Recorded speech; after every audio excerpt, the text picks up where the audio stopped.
বিসমিল্লাহির রহমানির রহিম রব্বি ইশরাহ লি সাদরি ওয়া ইয়াসসির লি আমরি ওয়াহলুল উকদাতাম মিন লিসানি ইয়াফকাহু কওলি। শিক্ষার্থী বন্ধুরা, আমি মোহাম্মদ মানিক রতন আবারও হাজির হয়ে গেলাম ইজি ইংলিশ গ্রামার বই থেকে পার্টস অব স্পিচের প্রোনাউনের আলোচনা নিয়ে। আমরা বেসিকটা স্ট্রং করার জন্য ফার্স্ট স্পিচের প্রত্যেকটা জিনিস একটু জাস্ট আলোচনা করে যাচ্ছি, যেন আপনারা fill in the blanks with clue right form ভার্বসের যখন আমরা ব্যবহার করব পারফেক্ট ওয়েতে যেন ফার্স্ট স্পিচগুলো ব্যবহার করতে পারি। সো কলিজার ভাই বোন, যারা এখনও আমাদের লেখা ইজি ইংলিশ গ্রামার বইটা সংগ্রহ করেন নাই, অতি দ্রুততার সাথে আমাদের লেখা ইজি ইংলিশ গ্রামার বইটা সংগ্রহ করুন এবং নিজেকে ইংরেজি জগতে কয়েক ধাপ এগিয়ে রাখুন। দেখেন, প্রোনাউন নিয়ে আলোচনা করার আগে এখানে দেখেন একটা কিউআর কোড দেওয়া আছে, এটা ডামি কিউআর কোড। ঠিক এরকম কিউআর কোড আমাদের লেখা ইজি ইংলিশ গ্রামার বইয়ে দেওয়া থাকবে, যেখানে আপনি স্ক্যান করার সাথে সাথে আপনার প্রত্যেকটা টপিকে একজন শিক্ষককে পেয়ে যাবেন। সো কলিজার ভাই বোন, ইংরেজি শেখার জন্য আর আপনাকে শিক্ষকদের পেছনে দৌড়াইতে হবে না। নাউনের পরিবর্তে যেসব শব্দ ব্যবহৃত হয় তাদেরকে প্রোনাউন বলে। প্রোনাউন সাধারণত 8 প্রকার। প্রোনাউন সাধারণত কত প্রকার? 8 প্রকার। নিচের ছকে প্রোনাউনের প্রকারভেদ নিয়ে আলোচনা করা হলো। প্রোনাউন চেনার উপায়, example. Okay, personal pronoun, interrogative pronoun, demonstrative pronoun, relative pronoun, distributive pronoun, reciprocal pronoun, reflexive বা এমফ্যাটিক প্রোনাউন, ইনডেফিনিট প্রোনাউন। তার মানে দেখেন, চেনার উপায় কোনো নির্দিষ্ট ব্যক্তি বা বস্তুর নামের পরিবর্তে ব্যবহৃত হয়। কোনো নির্দিষ্ট ব্যক্তি বা বস্তুর নামের পরিবর্তে যে শব্দটা ব্যবহৃত হবে তাকে প্রোনাউন বলা হয়। যেমন he, she, they, it, we, I, etcetera. অর্থাৎ I, we, you, he, she, they, it, etcetera. আচ্ছা, ইন্ট্রোগেটিভ প্রোনাউন প্রশ্নবোধক বাক্য তৈরিতে ব্যবহৃত হয়। প্রশ্নবোধক বাক্য তৈরিতে ব্যবহৃত হয়। আমি বললাম হোয়াটস ইউর নেম, এই যে ওয়ার্ড, এটাকে বলা হয় ইন্ট্রোগেটিভ প্রোনাউন। এটাকে কি বলা হয়? ইন্ট্রোগেটিভ প্রোনাউন বলা হয়। What, which, how, when, where, who, etcetera. আচ্ছা, ডেমনস্ট্রেটিভ প্রোনাউন নাউনকে বিশেষভাবে নির্দেশ করতে ব্যবহৃত হয়। নাউনকে বিশেষভাবে নির্দেশ করতে ব্যবহৃত হয়। যেমন দিস, দ্যাট, দিস আর দোজ, এগুলোকে বলা হয় ডেমনস্ট্রেটিভ প্রোনাউন। আচ্ছা, নাউনকে বিশেষভাবে নির্দেশ করতে কিন্তু ব্যবহৃত হয়। রিলেটিভ প্রোনাউন একাধিক বাক্যের মাঝে সম্পর্ক স্থাপন করে দেয়। একের অধিক বাক্যের মাঝে সম্পর্ক তৈরি করে দেয়।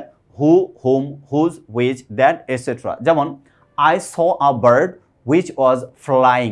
আমি একটা বাক্য বলছি, I saw a bird which was flying. এই যে বলছি I saw a bird which, এই হুইচটাকে বলা হয় হচ্ছে রিলেটিভ প্রোনাউন। আচ্ছা, নাম্বার 5, ডিস্ট্রিবিউটিভ প্রোনাউন প্রত্যেকটি জিনিসকে আলাদাভাবে বোঝাতে ব্যবহৃত হয়। অর্থাৎ প্রত্যেকটা জিনিসকে each, every, either, neither, etcetera. Each, every, either, neither, etcetera. Each of the students has done the work, or each of the students has done the homework. এই যে ইচ, এগুলোকে বলা হয়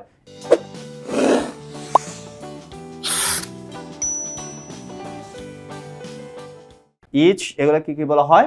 এভরি, ইদার, নেদার, এগুলোকে বলা হয়েছে distributive pronoun.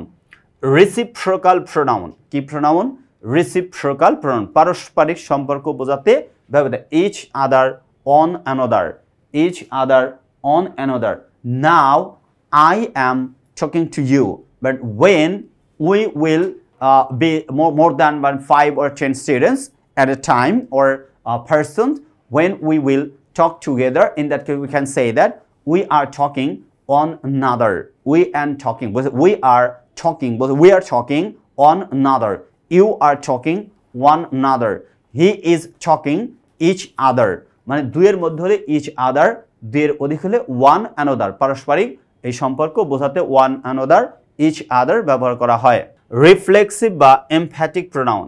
Reflexive বা emphatic pronoun. আচ্ছা, রিফ্লেক্সিভ প্রোনাউনটা হচ্ছে প্রোনাউনের সাথে সেলফ যুক্ত থাকে, এটা রিফ্লেক্সিভ। আবার এমফ্যাটিক প্রোনাউনের ক্ষেত্রে নোট, সাবজেক্টের পরেই সেলফ যুক্ত প্রোনাউন ব্যবহৃত হয়ে যদি বিশেষ গুরুত্ব বোঝায় তবে তাকে এমফ্যাটিক প্রোনাউন বলে। তার মানে বুঝতে পারছি, সাবজেক্টের পরে যে সেলফ যুক্ত প্রোনাউনগুলো থাকে বিশেষ জোর দেওয়ার জন্য, এটাকে বলা হয় হচ্ছে এমফ্যাটিক প্রোনাউন।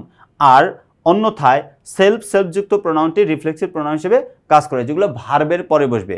যেগুলা ভার্বের পরে বসবে সেগুলোকে বলা হবে হচ্ছে রিফ্লেক্সিভ প্রোনাউন, আর যেটা সাবজেক্টের পরে বসে সেটাকে বলা হয় হচ্ছে এমফ্যাটিক প্রোনাউন, জোর দেওয়ার জন্য। যেমন I myself did the work, অর্থাৎ বিশেষ গুরুত্ব দেওয়া হয়েছে emphatic pronoun. I myself did the work, আমি নিজের কাজ নিজেই করেছি, নিজের উপর গুরুত্ব দেওয়া বোঝাইছে, I myself do the work. আচ্ছা, next one, he killed himself, বিশেষ গুরুত্ব দেওয়া হয়নি এখানে। হিমসেলফ মানে সে নিজেকে হত্যা করছে, গুরুত্বের জন্য নয়।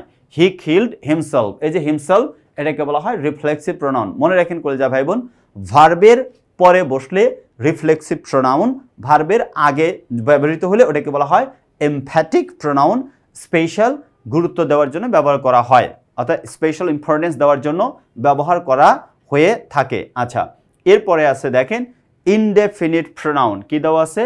ইনডেফিনিট প্রোনাউন, অনির্দিষ্ট কোনো নাউন এর পরিবর্তে ব্যবহৃত হয়, অনির্দিষ্ট কোনো নাউনের পরিবর্তে ব্যবহৃত হয়। অ্যানিবডি, তারপরে anyone, one, someone, all, many, etcetera, এগুলোকে বলা হয় হচ্ছে ইনডেফিনিট প্রোনাউন। এই হচ্ছে প্রোনাউনের প্রকারভেদ। সো কলিজা ভাবেন এগুলো কেন আমরা বেসিকটা স্ট্রং করে দিচ্ছি, যেন আপনার ইংরেজির যে বেসিক এটা যদি আস্তে আস্তে স্ট্রং হতে থাকে, আমরা গ্রামারে অনেক বেশি কমফোর্ট ফিল করব সলিউশন করার সময়।